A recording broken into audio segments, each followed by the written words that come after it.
Hey there, it's Lacy J from Space Bear Media, the makers of Lost in My 40s. Did you know that Space Bear Media also has a YouTube page where you can go to watch a video pre-show before every podcast episode? If you haven't watched it yet, stop, go there, do so, and then come back.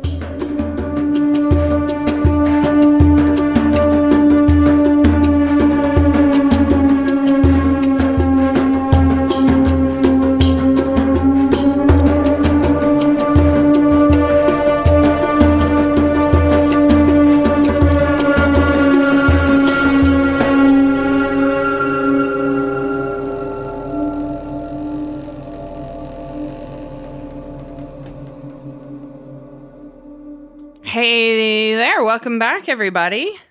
Lost in My 40s, Episode 7, The Moth. This is a Charlie-centric episode, and we are going to hear from Ben today. Ben? Hello.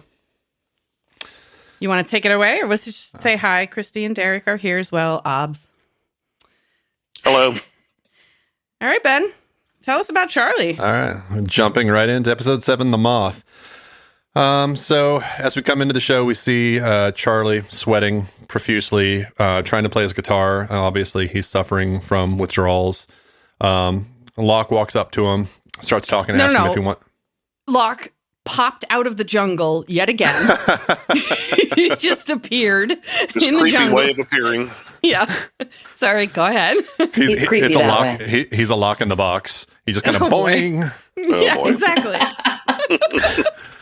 He asks Charlie if he wants to go for a walk, and Charlie's like, "No, I'm good." To Locke, which Locke persists. You know, the fresh air will do you some good. You know what? I had 3 orthopedic surgeries, and for some reason, it was after the second one that I had the worst fucking withdrawals from the pain meds. Now, it wasn't heroin, but it's opioids, so it's all the same stuff. And let me tell you something. Fresh air was not going to do me jack shit. No shit. I just want to throw that out there. No, what I needed was to, like, poop and a fix of drugs. That's what I needed. So, continue. I think you just needed some Locke in your life. Well, yeah, I don't know. He never popped up. So then we go back to the beach where we find Jack looking at a picture of Kate. I don't know, is that a action at that point, or is that him? Anyway, she comes up behind him and says, if you want to look at pictures, I can give you some. And Jack just kind of, aw shucks, shrugs it off, says he just came back to the beach to grab a few things, and the picture was just kind of there. They both sort of kind of go back and forth about, hey, maybe you should come live in the caves, yada, yada. I love that she offers him a wallet size. Yes. Yeah. That was funny. Yeah, that's good. I don't understand what her thinking is here, why she's so obsessed with rescue. She's a fucking fugitive. Just go live in the caves. Seriously. And fuck Jack. Have sex with Jack and live in the caves. What's your problem, Kate? Yeah, it's, you're no, it's on a perfect for beautiful her. island. Jack's kind of hot, why not? You're both The air hot. marshal's dead. The air marshal's dead. Just chill out. Stay on the island. What's your problem? Plus, I can work the Jack in the box thing in again.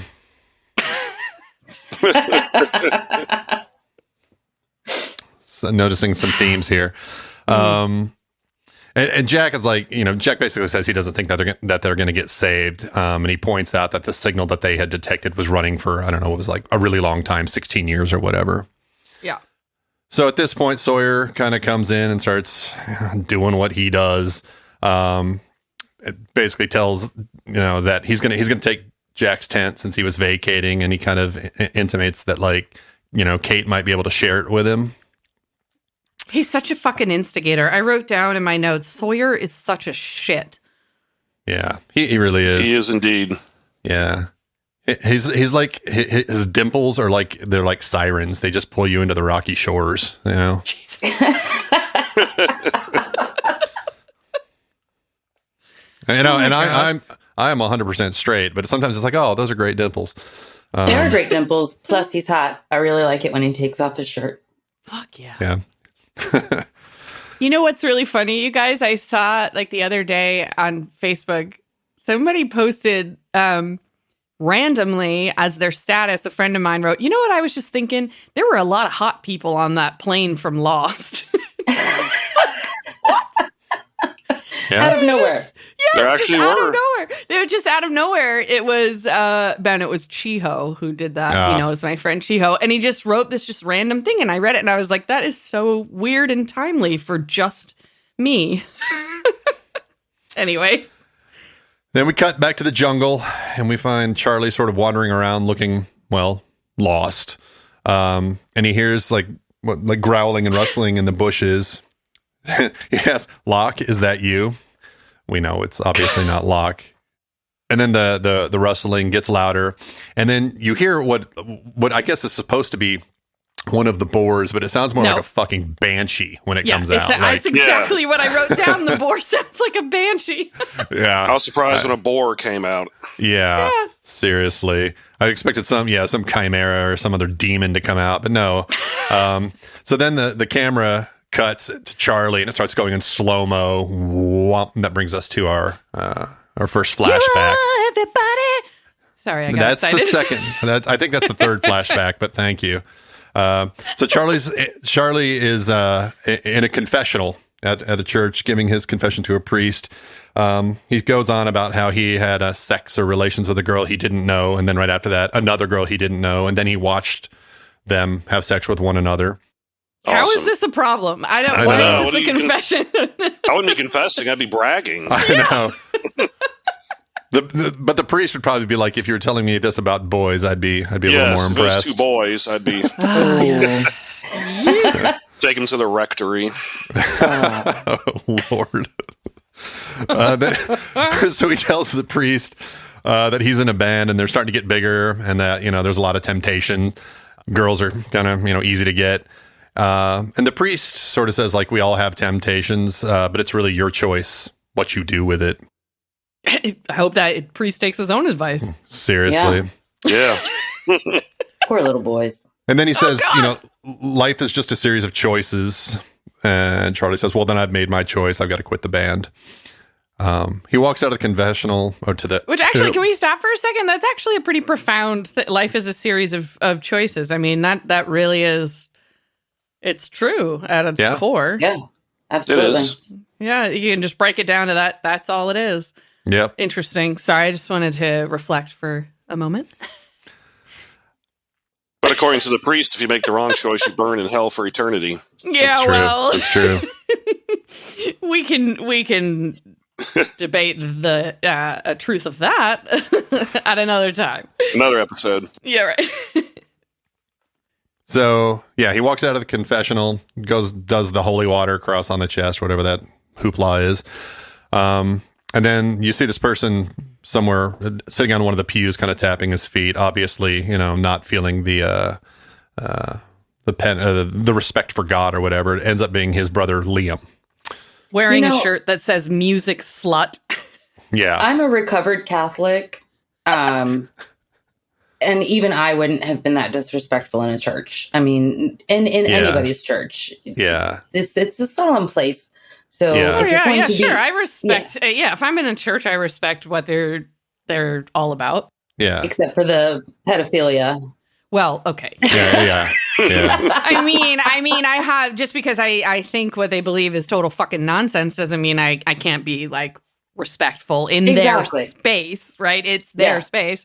Yeah, I do the same. I've never been in one, but if I was to visit a mosque and they asked me to cover my head, I'd do that too, because like that's their space. If I want to be in it, then I should be respectful. You should follow when in Rome. Okay. Right. Have orgies. So yes. Yeah. Or when not in Rome. It doesn't really matter where. Yeah. Oh my God. There. All right. So Liam's a douchebag. Liam's a douchebag right off the bat. I also put in my notes, is this Oasis? Yeah. Yeah. If you have an English dickhead lead singer and they're going to be brothers, so might as well have the Gallagher brothers as a model. Yeah. It's it was the only... You all, everybody. Oh, my... Oh, this episode. Okay. Fuck, all right. So Liam tells him that they just got They just got a record deal. Yeah, woo! Woohoo, yeah. And that's the end of that one. So then we cut back to the present day in the jungle. Charlie is still running from the screeching banshee that's chasing him. Then all of a sudden, a trap goes off. You see like luggage being used as like a counterweight, and all of a sudden the boar gets pulled up into a net. And then, once again... Lock in the box pops out. Yeah, he pops out and slits that pig's throat like a boss. Yep, Charlie was the bait. Yep. And he says, yeah, exactly. He says, Charlie, you make excellent bait. And then Charlie gets that sort of like psycho look on his face where he just starts like, how can that be your decision? And he tells... Was that a Lord of the Rings reference? Yeah. You know, because he does that. He kind of like looks at Treebeard as like, ugh. It's that same look. And he says, give me my drugs. I'm feeling sick. And that he regrets giving them to Locke. Locke replies that he's like, Charlie, you're stronger than this, but I'm going to, but you have to make a choice. And this actually, I like this part because this happens several times in this episode. What Locke says actually mirrors exactly what the priest said. Basically, you have to make your choices. Yep. And then the other thing Locke I noticed is the jungle shaman at this point. Is essentially what he's up to. The other thing I noticed during this part was, in order for them to have this conversation about choices, the boar was very, very respectful. It quieted right down and it let them have this nice. Yeah, it wasn't squealing or struggling or anything. No. That's right. No, he just accepted his fate, I guess. Waited for his throat to be slit. Yeah, it was like a Werner Herzog pig. It just sort of like accepted its fate, and it was like, oh, I will walk into the shrouded depths in silence, some shit like that. Okay. So anyway, Locke repays the boar's kindness by, as you said, slitting its throat. Yep. So back at the beach, we have got Saeed talking to Kate and Boone about his antenna idea. He's talking once again about like trying to triangulate the French distress signal. They could probably use Boone's eyebrows as an antenna. They're already using those as water finding sticks. Is that what we called it? My God. His eyebrows are doing double duty. Well, as they were talking about setting their rockets off in succession, the only thing that I could think of is the beacons of Gondor are lit. It would be amazing if all of a sudden you see like the Rohirrim coming down the beach. Rohan will answer. Yeah. Anywho, I mean, I'm showing my nerd penis right now. Wait, so, do you have more than one penis? How have I never? Yes, it's like many. I've never seen it. It's like many faces. That's an episode of Marriage. My husband's two penises. So we're back to the triangulation idea, which they tried to do in an earlier episode, but he was only doing it with one, which I think we called out. You can't triangulate something with one. So at least they're doing three now. You got to give it to Saeed, though. Oh, yeah, triangle. 3. Yeah. Exactly. But he's trying it again. So I guess, Saeed's putting the try and triangulate. You got to give that to him. So one of the problems, actually, he says, is that they don't know how long the power cells are going to last. And he says maybe a minute. To which Boone, in a rare moment of usefulness, actually points out that they have no way of communicating with one another once they know that they're in position. So Saeed, being the crafty fellow that he is, pulls out some fireworks and says, this is how we're going to sync. I fire one up, and then you fire one up, and then you fire one up, and then we turn everything on. Oh, and those are the beacons. Where the fuck did he get fireworks? So he just had the fireworks. Thank God for smugglers. Yeah. Yeah, where did he get those from? Yeah, normally because you can totally transport fireworks in a plane. Like especially after 9/11, you'd think they'd be scanning the luggage pretty thoroughly for anything flammable. That's so weird. Did we miss something, guys? Yeah, where the fuck did those come from? He said he found them on a plane thanks to fireworks smugglers, because I guess that's the thing. Oh, that's what he said. Yeah. Because people smuggle fireworks on planes all the time. Yeah, very actually, from Australia to LA, though. Yeah, I mean, that doesn't make sense. Yeah, it doesn't make sense. But whatever. I smuggled fireworks into Canada once. Just drove them across the border like a fucking badass. Man, Well, you are a Canada's smart outlaw. enough to tell you couldn't come there for a while. Did they really? Not because of that. I know. Because I was given a roofie and crashed my car and got a DUI, which is Yeah. So that's really true? They won't let you in Canada with a DWI? Correct. It's a felony. It's a felony in Canada, so you have to wait 5 years. Wow. So I did get banned, but not for the fireworks infraction. But now I don't know. Maybe when this airs, I'm going to be taken away by the Mounties. I don't know. Banned in Canada. Wow. That one trip that we took to Canada together was pretty crazy. So anyway, sorry. Every trip we've ever taken together has been pretty crazy. This right, episode is Go on, nuts. We're so off track today. Yeah, and we got a long ways to go, y'all. So I'm sipping rum. Okay. Let's go.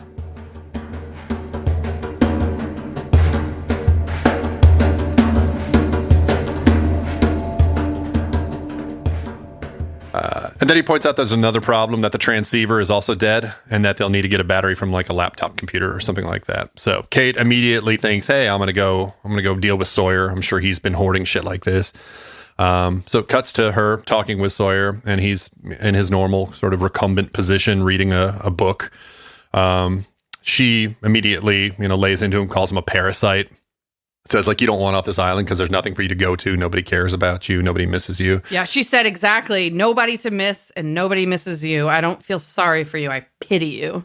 She's really fucking mean to him. Yeah. Like, just she approaches him and she's just really fucking mean. Oh, yeah. And he didn't really deserve that. Which means she likes him, obviously, right? Yeah. Like that's like schoolyard bullshit right there. Right. Well, yeah, I mean, there's definitely sexual tension between her and Sawyer and her and Jack. Yeah.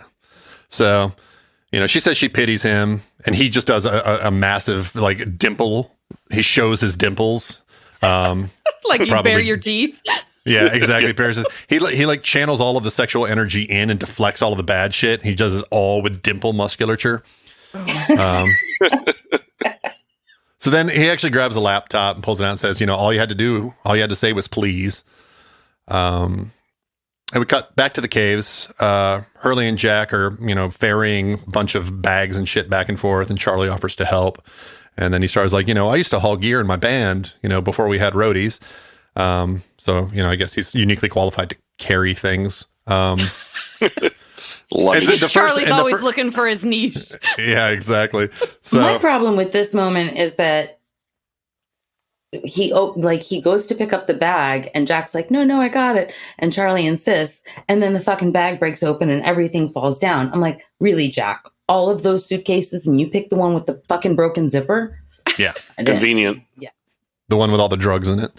The volume, yeah. Yeah. Which we find out. So, Charlie gets a bag, whatever, and of course drops it immediately. Mountain of drugs and pills fall out. And Charlie's just like starts rifling through it immediately. Yeah, he's in heaven right now. Yeah. It's that look. Drugs. Yeah. So Jack comes back and kind of catches him going through the mound of pharmaceuticals, and Charlie says, "Oh, I have a headache." And Jack notices that he was actually looking at diazepam, which is an anti-anxiety drug, and he's like, "Dude, it's kind of extreme for a headache." I think that's what they give me before I go into the MRI tube. Mm-hmm. Yep. Oh, really? Yeah. That makes sense. That's common if you have anxiety about being in a tight It's space. just my twitchiness. So. Oh. Yeah, you can't move. Right. Jack asks again if he's okay, and Charlie just says, "Yeah, I just have a headache." And then Jack says, like, "Okay, take care of yourself." And he tells Charlie, like, we don't need you right now, or we don't need you. I can't remember exactly what he said, but essentially you're not needed, which you could tell Charlie is a little wounded by. And he sits down and starts playing his guitar again, which takes us into flashback number 2.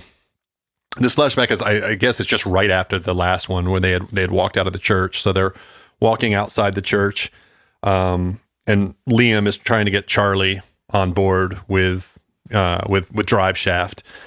He says, like, you wrote all the songs, and I'm just the pretty face. This is Charlie, totally Oasis. Yeah. and Charlie says, like, he loves the band, but it's really not him anymore. But then Liam kind of persists and says, like, dude, I'll look out for you. And that sort of kind of softens Charlie's stance.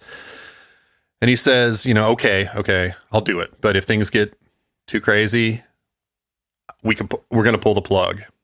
And of course, Liam's like, of course, yeah.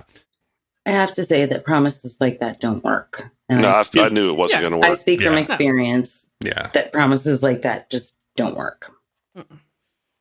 Is this like from your... Yep. Go ahead. Was this when you guys had a recording contract? No, when a friend of mine and I got really, really deep into the rave scene, and I was like, okay, well, if we go too deep and one of us says that's it, then we both will back out. I said that's it, and my friend did not back out, so that I lost her to that world. Which friend are we talking about? Probably can't say names here. Yeah, that's what I thought. No, okay. It's because I know what friend, and she lost her permanently because she committed suicide. Yeah, it was bad. So that's how far in she. Yeah, promises like that don't fucking work. Wow, that's awful. Sorry to bring everyone down. Bummer. Sorry, guys. I knew without knowing that that's who you meant. So I'm gonna put some pep back in the step of the listener here. So Liam tells. Sorry, guys. Liam tells Charlie, "You're going to be a rock god, little brother," or whatever he says. And then they all start like tickling each other and running around and getting playful. It's quite. It's quite cute. Like you do with your brother. Like you do. Gucci goo. Yeah. Right. Outside of church. Once I was in my I snorted a little. Yes, you did. I wasn't even in my 20s when I hated tickling. I was like 5, and I'm like, don't fucking tickle me. Well, maybe they were just sort of ribbing and punching each other. I couldn't tell. It looked like tickling to me, though. Yeah, it did. Yeah. And it's baby brother. That's what he calls him. You're going to be a rock god, baby brother. Yeah. Rock god. So, yeah. So, back to the caves. I'm going to say this a lot, back to the caves, because this entire episode is just back to the caves. Right. Jin is sitting there with like handcuffs on his wrist. And then Sun comes up and says like, hey, the doctor should check this out. And somehow, like, didn't they have they had to have the keys for those, didn't they? Somewhere. They did, yeah. Somewhere. Mm-hmm. But did nobody Michael knows. cleave it in two with his axe skills? Yeah. Jesus Christ. And why would you put handcuffs on someone if you didn't have the fucking keys? Yeah. Yeah, like, especially out in the sun. Like, that was a bad move right there, but yeah. Well, he had the keys because they were off. Yeah, Kate had the keys. She took them off the air marshal. Yeah. Anyway. So, I don't know, maybe somebody went swimming and had the key in their pocket, whatever. Boone, probably, with his stellar lifeguard skills. Yeah. This is thrilling discussion. Where are the really keys? digressing today. I don't know what is going on. So Jin just kind of focuses on the fact that Sun's not wearing a whole lot of clothes, and then she just is like, dude, it's hot. I love that moment. The look that she gives him is like, do not fuck with me right now. Yeah. Yeah, fuck that guy. Then we come back to the cave. Oh, we're still in the caves, but Hurley comes running up with Charlie's guitar case and asks if this is yours. And Charlie immediately starts going on like, oh, yeah, you probably, because I'm a bass player. I actually play guitar, too. And Hurley is just like, dude, I really don't care. Jack just wants you to get this thing out of the way. Nobody cares, Charlie. Nobody cares, You're useless, Charlie. You're useless. So then Jack is walking through one of the caves. Charlie kind of enters behind him and starts saying like, obviously he's really, really kind of frazzled at this point and pissed off. And he's like, people do respect me and you treat me like I'm a child, like I'm useless. I'm a rock god. I'm a bloody rock god. I'm sorry. But then we have the same thing here where Jack says something about like, I'm just, just looking out for you. And the same thing that Liam said in the flashback. And Charlie was like, oh yeah, you're going to look out for me. I don't need that. I'm a bloody rock god. And right at that point, rocks start falling. So yeah, I mean, he's literally like a summoner or a conjurer, sorcerer, I guess is what that would be. Run, you fools. Yeah, run, you fools. Fly, it's fly, you fools. Oh, I'm sorry.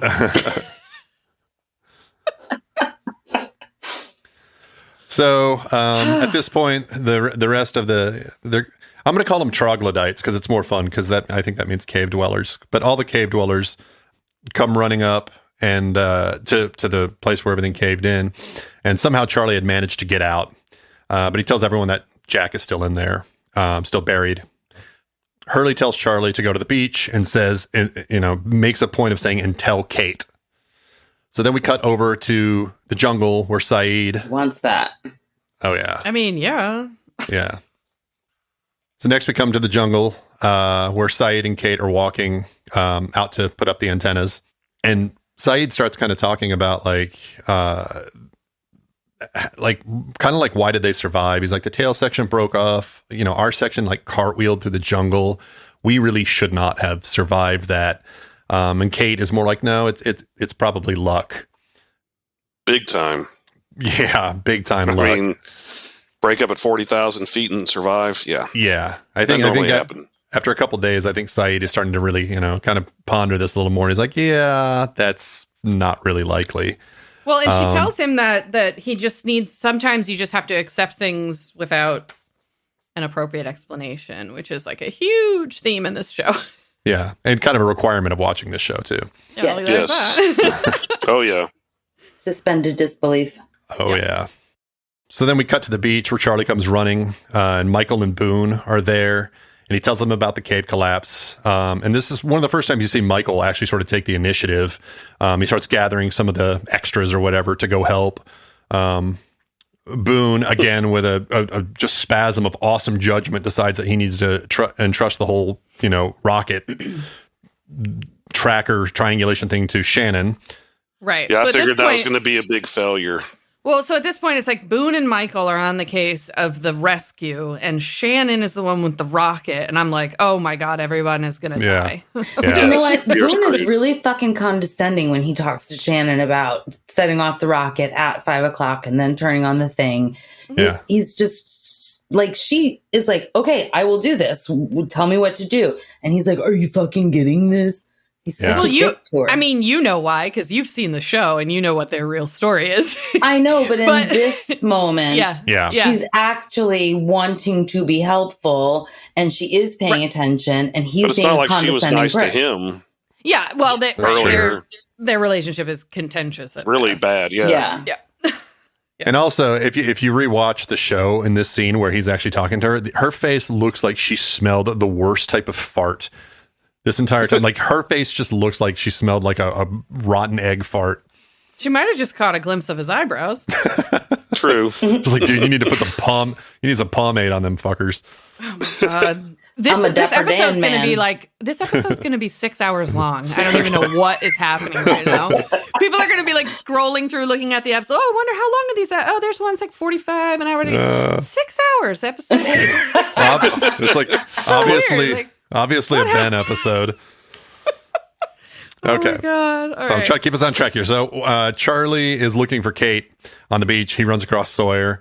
Sawyer's like, hey, you just missed her. She went into the jungle with Muhammad, I think is actually what he called him. Yes. And then Sawyer says, God, Sawyer. Yeah. And Sawyer says he'll relay the message to Kate, where we come to our third flashback. And this is the one that everybody has been waiting for. We are on stage with... You are everybody. Now, when I watched this, I had subtitles. So I actually got the lyrics other than y'all everybody. And these are the lyrics. These are the lyrics. Yeah. Lyrics? Okay. Yeah. Y'all everybody is the Southern version. It's like the classic Southern rock version. Yeah. The country remake. Y'all are booty digga-doom. So the other lyrics, and I guess this is the chorus, because this is what he says. Charlie was saying, you're stepping on my lines. The chorus is acting like it's stupid people wearing expensive clothes. It's a terrible song. Okay. And Charlie wrote it. Yeah. Okay. And this was supposed to make him a rock god. He is not a rock god. He's a hobbit. That is a weak sauce lyric for a verse. Now for a chorus, doesn't even make sense. It doesn't make sense. No. It's like an incomplete thought and then we balloon. follow that up with you all everybody, which is not even a sentence. Yep. It's you all everybody, acting like it's stupid people wearing expensive clothes, you all everybody. Okay. That will make you a bloody rock god, baby brother. Just awful. So yes, then this is happening, and Charlie kind of looks pissed off at his brother. After the show, they're in the green room or whatever in the back. And Charlie was like, "Hey, why did you do that? Why were you singing on the chorus?" And Liam just like, "Dude, the energy was there. The crowd just kind of wanted it, so I did it." Sort of kind of blows Charlie off. Dick. And then some dirty legs walks in, some groupie. And then immediately he blows Charlie off Britney again. Spears lookalike. Yeah. Pre-shaved head. Right. He gets, essentially what happens is he gets ignored. He gets ignored by his brother, and he gets ignored by the groupies, just like he's being ignored by the castaways. Again, exactly. Poor Charlie gets ignored. Yeah, the flashbacks and the reality are running congruent, I guess. Yeah, exactly. That's it. Yeah. Anyway, Liam then pulls out a bag of what looks like heroin, and Charlie kind of gives him a look like, what the fuck? And of course, Liam comes back with a chill, baby brother. And that is where that one ends. Then we come back to the caves, back to the present, and we've got all the survivors trying to get rocks out of the hole. Michael shows up. Mind you, some of them are picking up rocks that probably weigh 300 pounds. Oh, yeah. Some of those rocks are massive. Yeah. Passing them over their shoulders. Yeah. Whistle while you work. Yeah.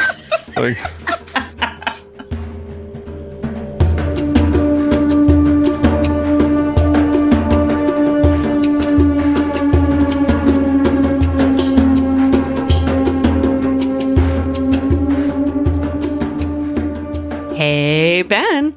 Yeah, babe? Got any special occasions coming up that you need a card for? Is this a trick question?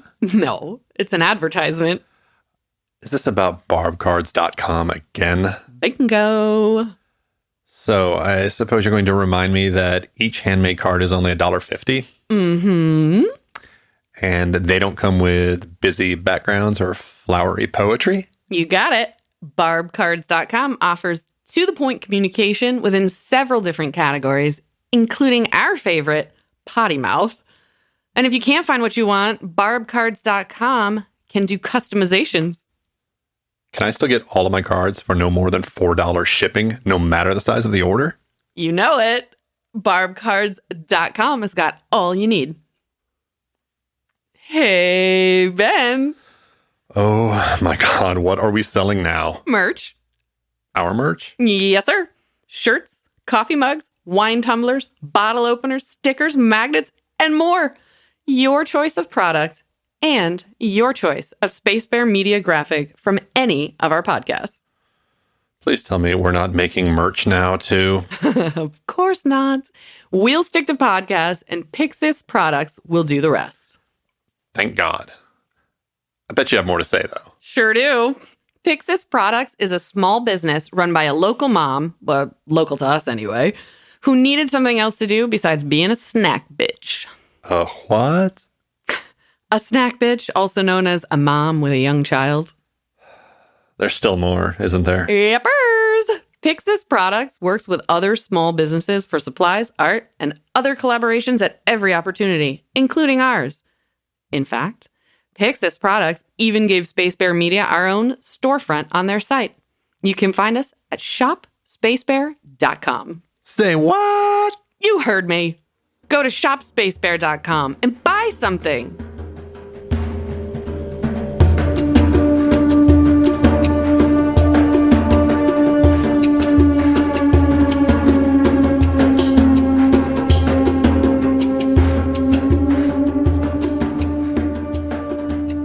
Kate's like lifting. She lifts this one rock and turns, and I'm just like, it's not possible. It's half the size of her. Yeah.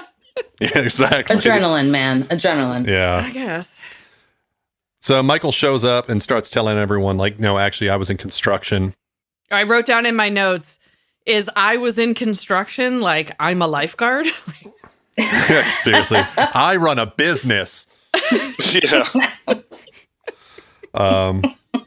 So there goes all joking. of our hopes of him becoming the island cobbler. He's obviously in construction, so. Yeah, He actually is useful, though. I know he yeah. is useful. Yeah. He becomes Finally. useful a few times in the upcoming episodes. Yeah. Regarding construction. Yeah. So he tells them, basically things like, this is load bearing. This is not. Just dig here. Don't dig here. Work in shifts. Bring water. Whoever's not clearing or whoever's not pulling the rocks out needs to clear the rocks. Just basic sort of ways of keeping them efficient. Yeah, of just managing the work. And then we cut back to the jungle where Sawyer catches up to Kate and Saeed. And he says he came to tell her something, and she immediately just, well, what the hell would I don't want to hear anything you have to say. Why would I care? She's really mean to him. Yeah. This whole episode, she's just fucking so mean to him. I think it's part of it is setting up the next episode. Yeah. Yeah. Then he actually says, like, well, never mind. He decides not to tell her what he had, what he knew, and says, hey, I'm just here to pitch in. So then we cut over to Locke, and he's field dressing, gutting, whatever you want to call it, field dressing the boar. Skinning that pig like a boss is what he's doing. Yep. Yeah, field dressing it and skinning it. Charlie walks up to him and tells Locke that there was been an accident in the caves. Locke immediately, you could tell, just kind of sees through the subterfuge.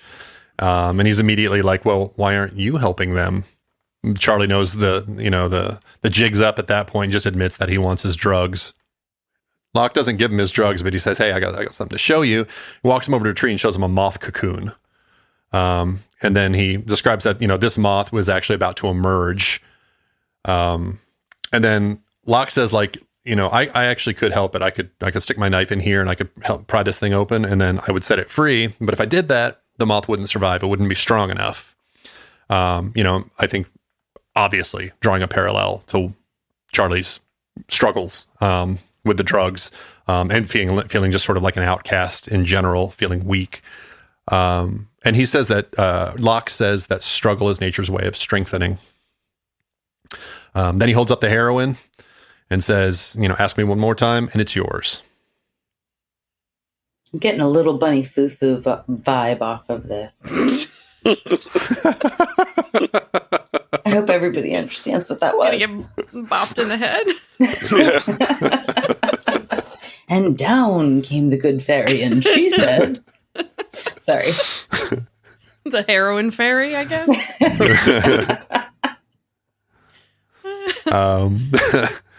Back at the caves, everyone's hauling rocks once again. Many of them too big for their little bodies, but all of a sudden the survivors can actually hear Jack, and he says that he can't move, that he's pinned, and he asks about Charlie. Then we cut once again back to the jungle with Saeed, Kate, and Sawyer. And Saeed says, like, dude, Sawyer, if you want to help, go climb that tree, place the antenna. And then reminds Kate, like, remember 5:00. That's when we're doing this. Then he says that he tells Kate that he does not trust Sawyer with her. To which she replies, I can handle him. Jump back to the caves. Michael's looking a little discouraged and says they're not actually going to be able to get to Jack, and that somebody is going to need to crawl in and unpin him. Jin says something at that point, and Hurley once again says, we don't understand Chinese. Oh, God. Yeah.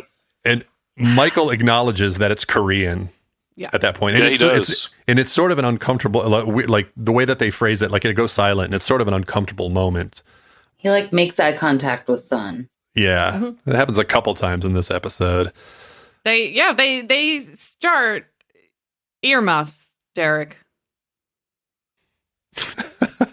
They start their relationship very early and very, very slowly, which you don't realize is happening until what happens later, obviously. Yeah.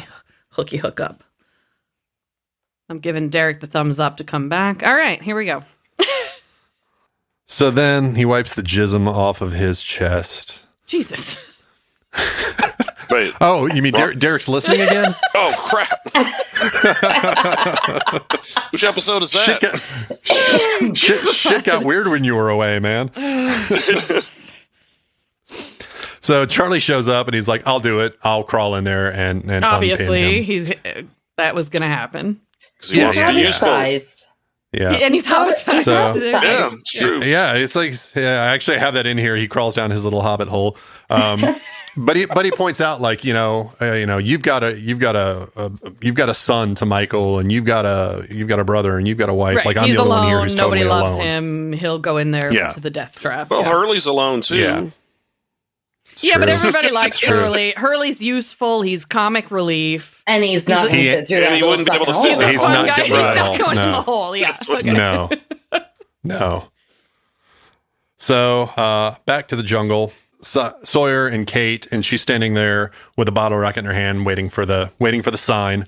And they start getting a little bit flirty. And Sawyer asks why she likes Jack so much, and then guesses it's because he's a doctor. And he's like, yeah, chicks love doctors. He said she's weak in the loins. Yes, weak in the loins. Yeah. Sawyer kind of says, like, give me some hydrogen peroxide and some Band-Aids or whatever. I could run this island. I could be the doctor. And Kate just sort of like rolls her eyes. She's like, there's no way. Like, you are nothing like him. And then Sawyer says, well, if he'd survived a few more weeks, you might find out that he and I aren't that much different. And then he Such at that a point dick realizes move, the way he just tosses that in there casually. Yeah. Oh, by the way, Jack's dead. Yeah. And then he plays like, oh shit, I didn't mean to let that slip.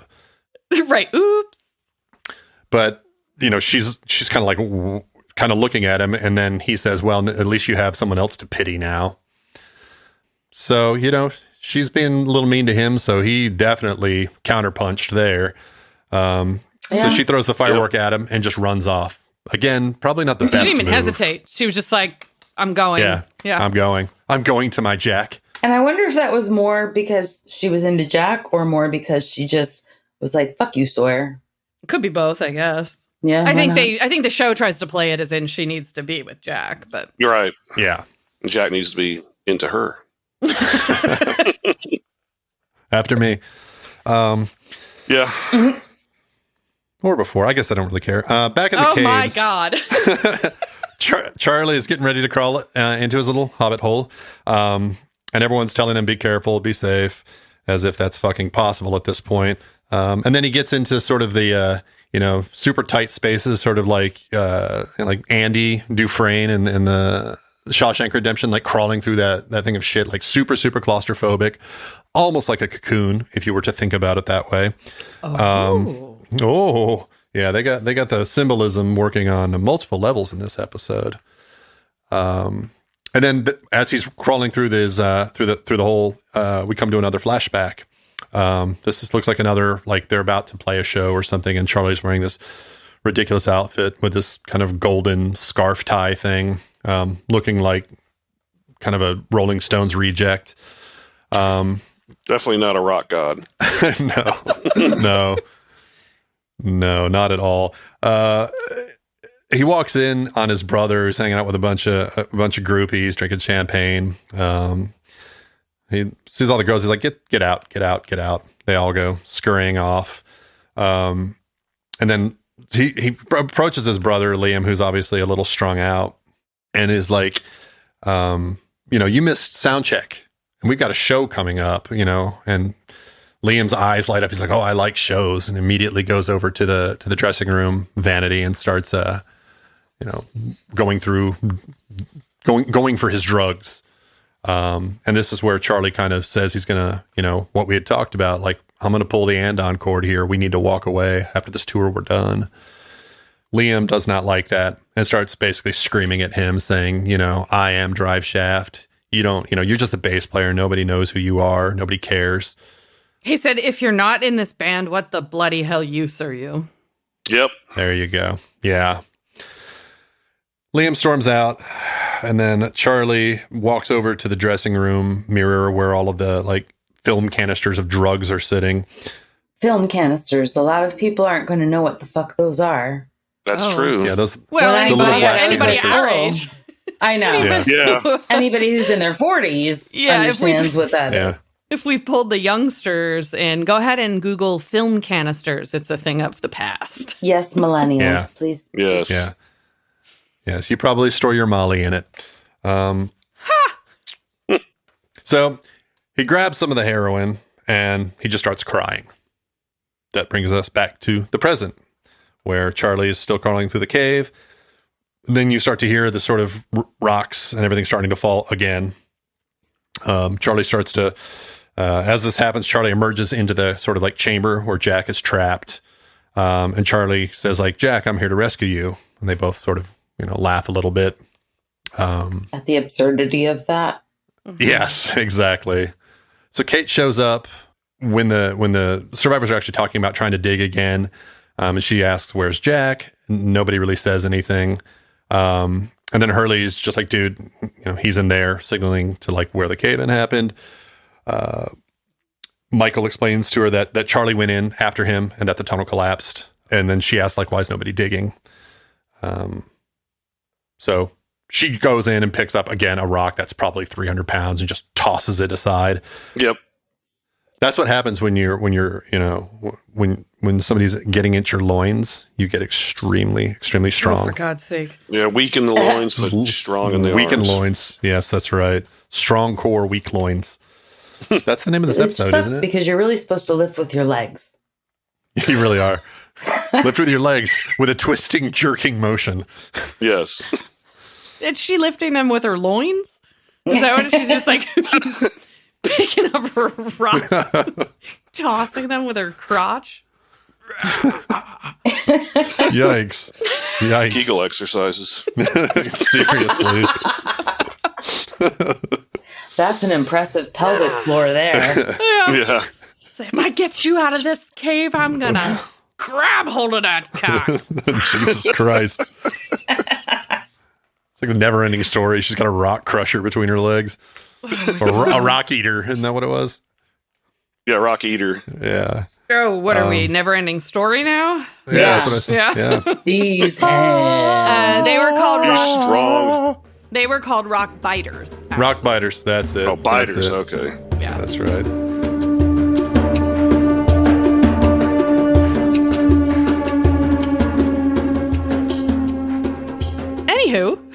Anywho. So now we're back in the chamber with Jack and Charlie. Jack says, or Charlie moves another massive rock off of him, and Jack says that his shoulder's dislocated. And it's like, you need to pop my shoulder back into place. I love this, that like he's laying on the floor of the cave. He's got like a 500-pound boulder in his lap, but his shoulder's dislocated. Everything else is fine. Yeah, exactly. It's like, don't worry about all of my crushed organs and broken ribs. That's my crushed loins. My crushed loins. I have no pelvis left, but the shoulder, if you could get on that'd be great. Well, maybe his loins are strong for Kate. Like, they make her loins weak. His loins are strong. His loins are actually holding that rock up.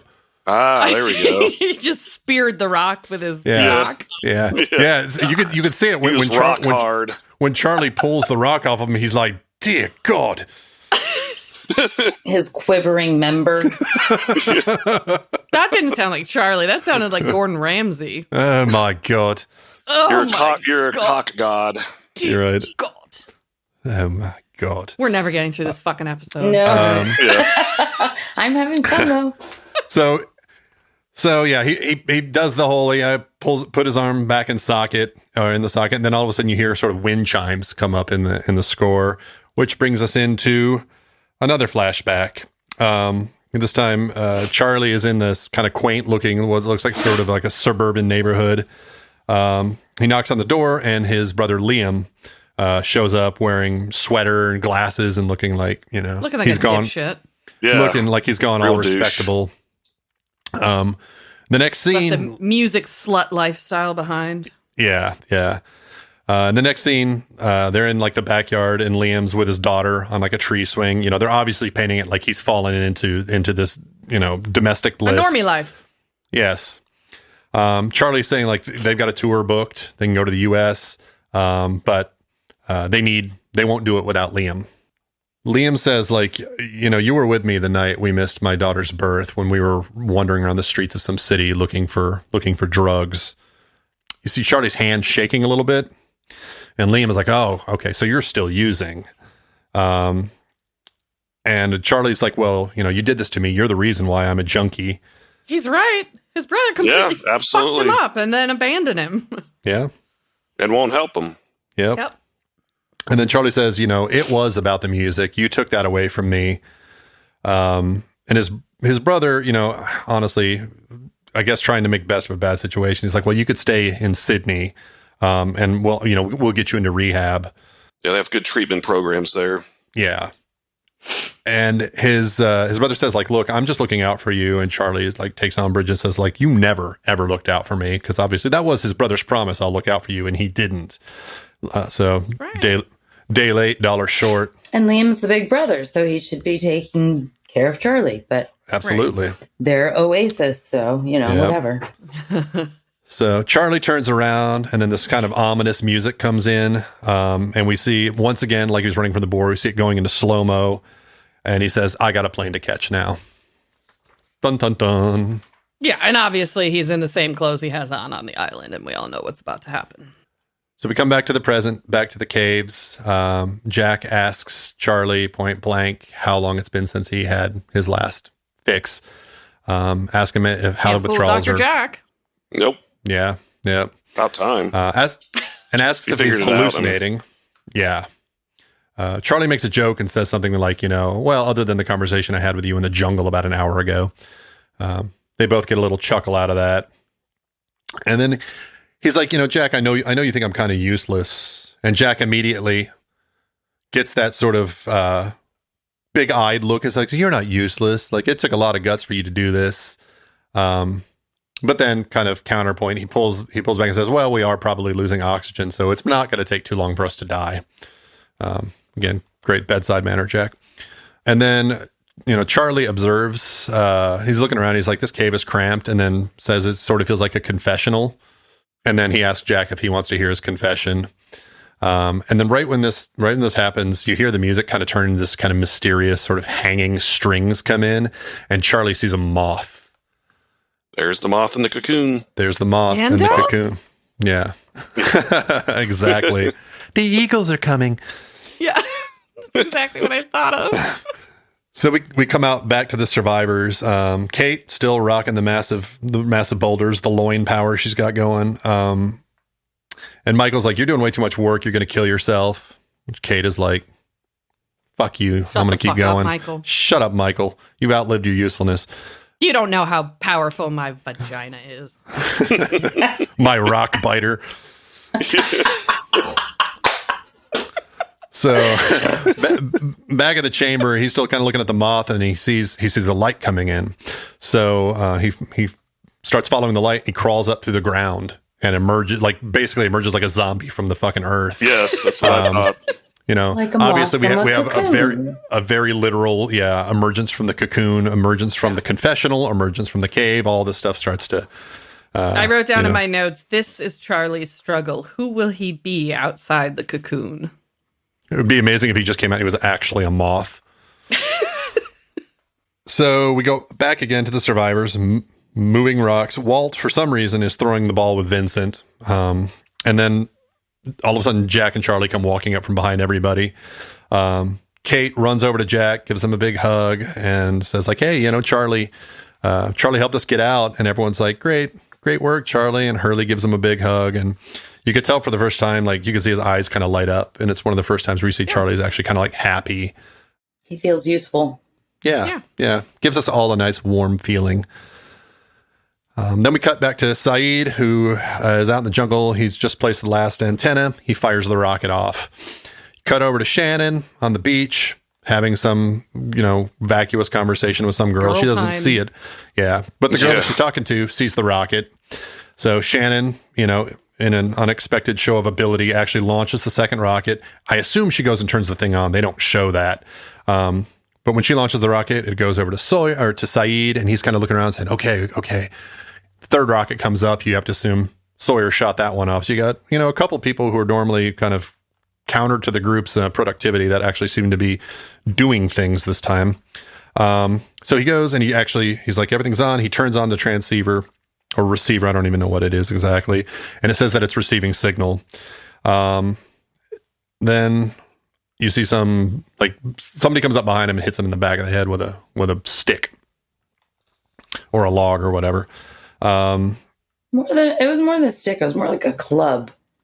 Yeah, because you see it behind him, all of a sudden, whack, he's down.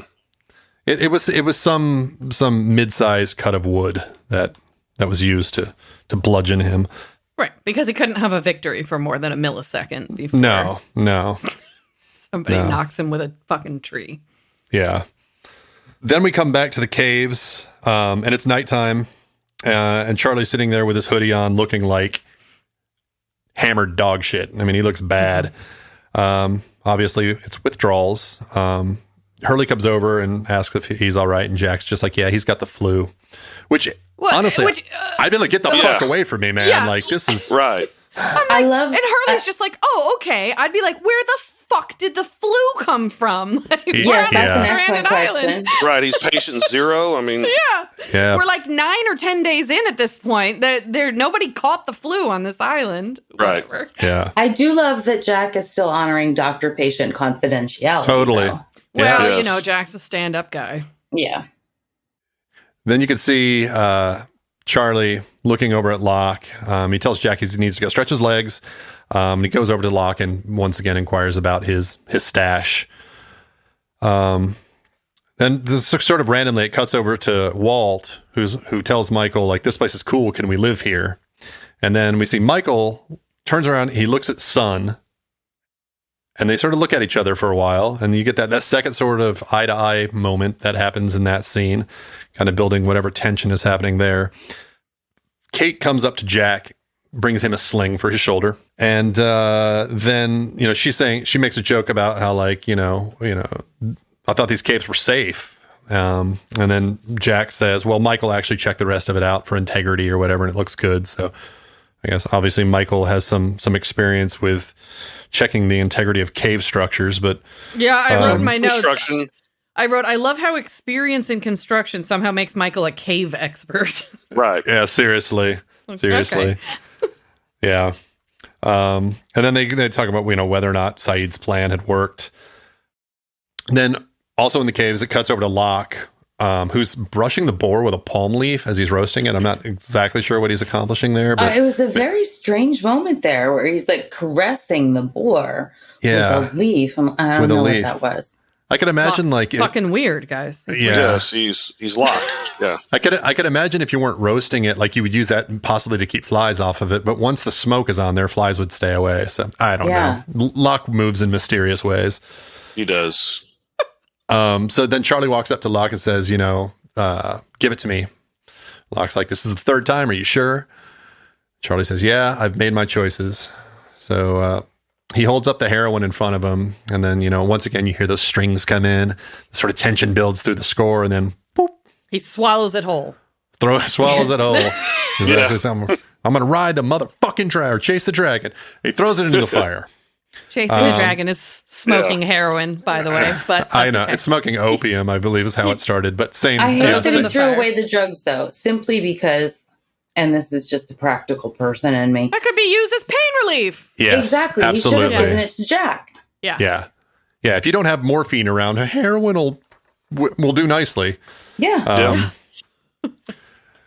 And then, Locke looks over at him, says, I'm proud of you. I always knew you could do it. And then Charlie looks up and once again, you see the moth flying above him and it kind of just flies up into the sky above the caves. And with Charlie sort of gazing at the moth, the episode ends. And that was episode 7, The Moth. The special effects with the moth were kind of bad. Yeah, they were. But this was also almost 20 years ago. So yeah. Awesome. So let's start with fun facts from me. Today I have some interesting facts about moths. Did you know that moths outnumber butterflies 9-1? Now I do. Very believable. Yes. Now I do. Moths, their wingspans range from 0.8 inches to 11 inches. It's the biggest moth. Their wingspan, obviously. Male moths can smell female pheromones up to 23 miles away. Wow. And they reek. They'll fly up to 23 miles, which is, I believe, what the kids call being thirsty. If you would like to have some moth encounters, here's what you do. Make a mixture of ripe bananas, molasses, and beer, and smear it on the side of your trees, and you will get moths who will come to visit because they like that special treat. It puts the lotion on its skin, or else it gets the hose again. Does it need to be? Or you could order them in the mail. Does it need to be a beautiful bunch of ripe bananas? I don't know. Daylight come and me one go I home. knew that was coming. And then I can go to the next thing. And talking about Saeed, I can say, "Come, Mr. Taliban, No. Oh God. Oh. If Sawyer were singing songs, that would be it. Yeah, yes. Absolutely.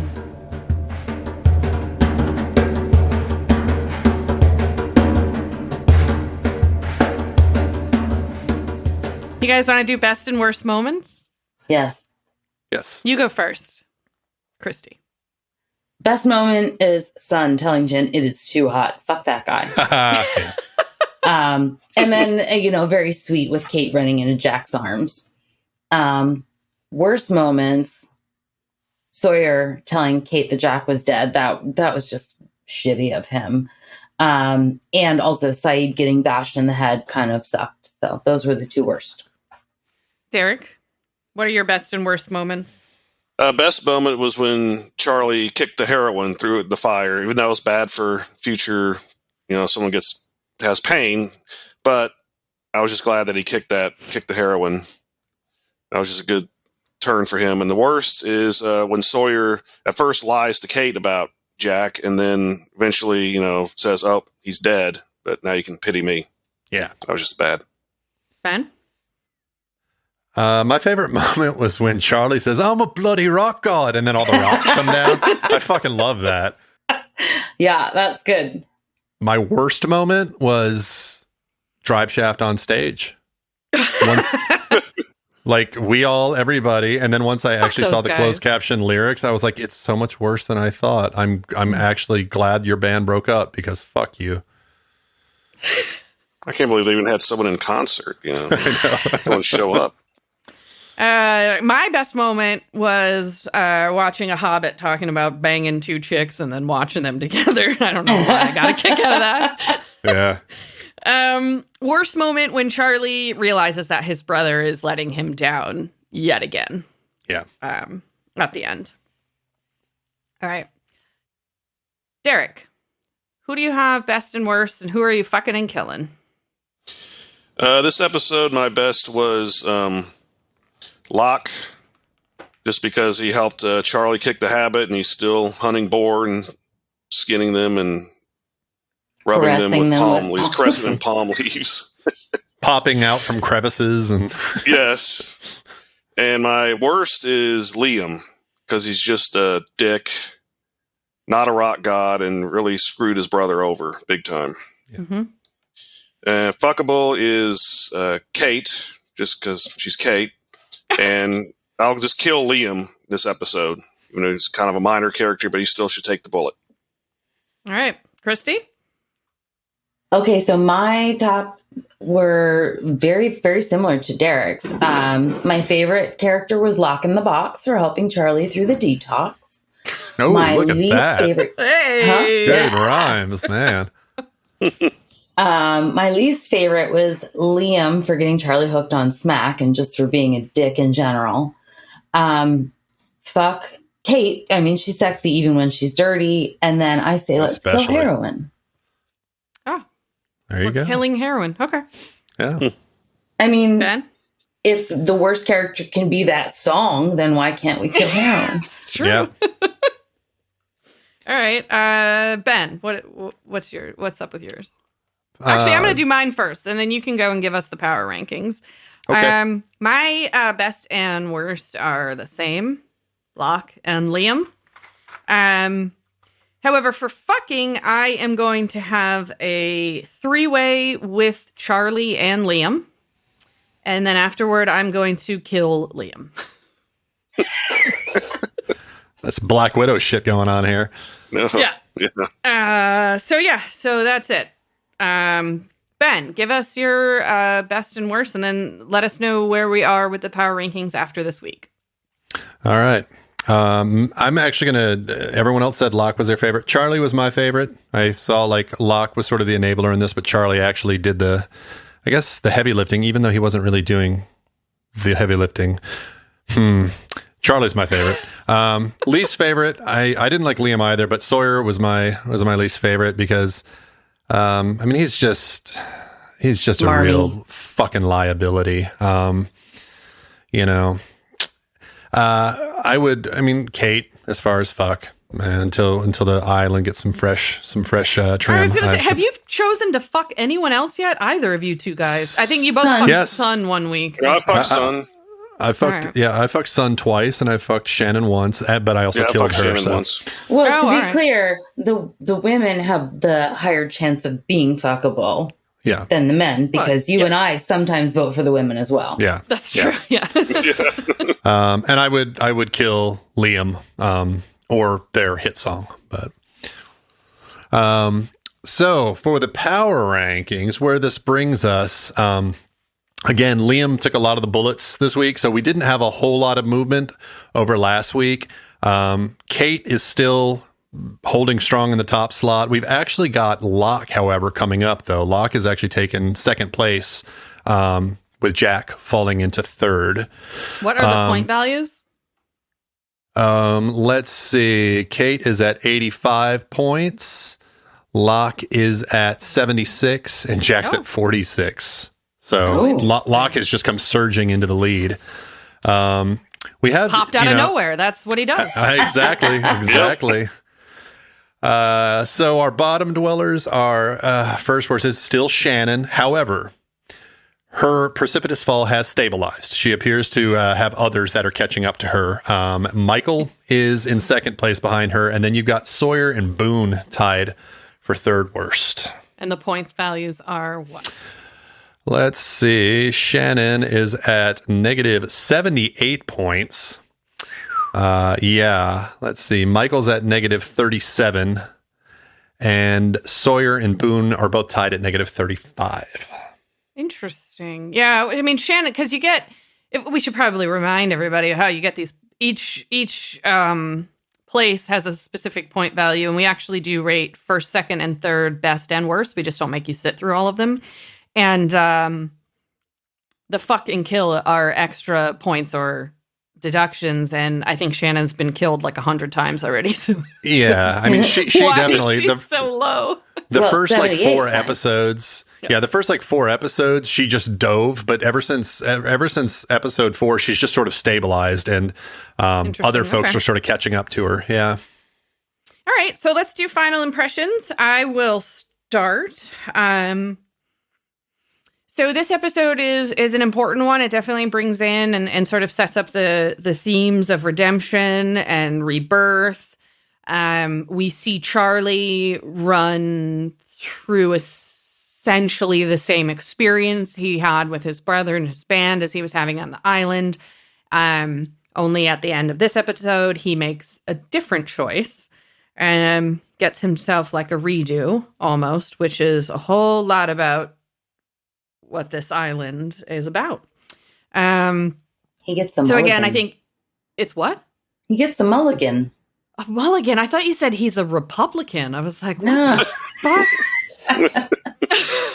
All right. So, right. Got a mulligan, made another choice. And yeah, I think it's an important episode because it relies heavily on some of the major themes for the course of the entire show.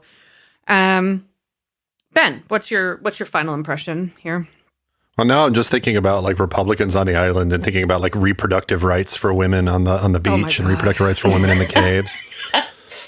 No, we just string them up and skin them. Yeah, Food, right, baby. This is actually one of my favorite episodes of the first season. I know, and I've touched on it already. Like we've got several levels of sort of symbolism, starting off in the confessional, then being in the caves, the moth, all of this stuff is sort of like these ideas of you're in this confined place while you're you're struggling and it makes you strong. And, it's not like it's very subtle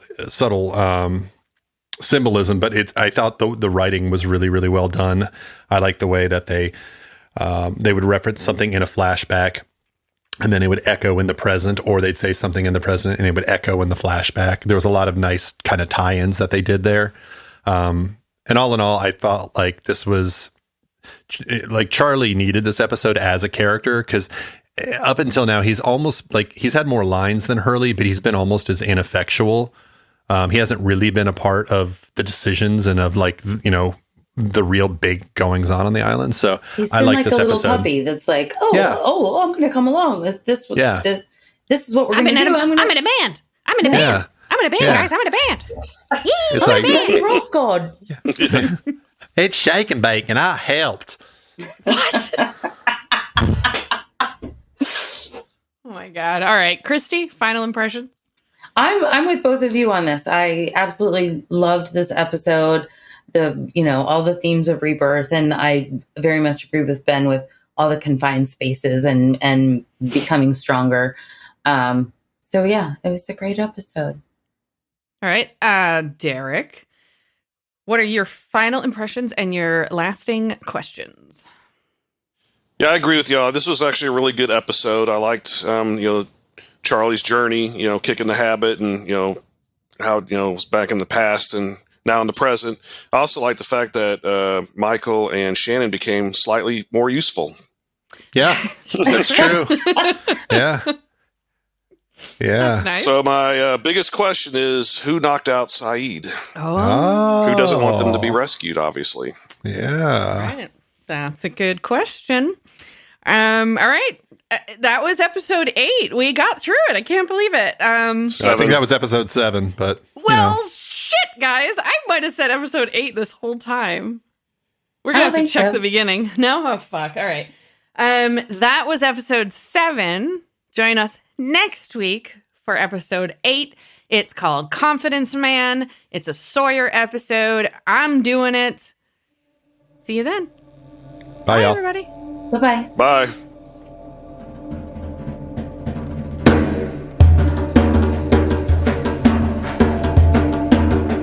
Lost in My 40s is a Space Bear Media production.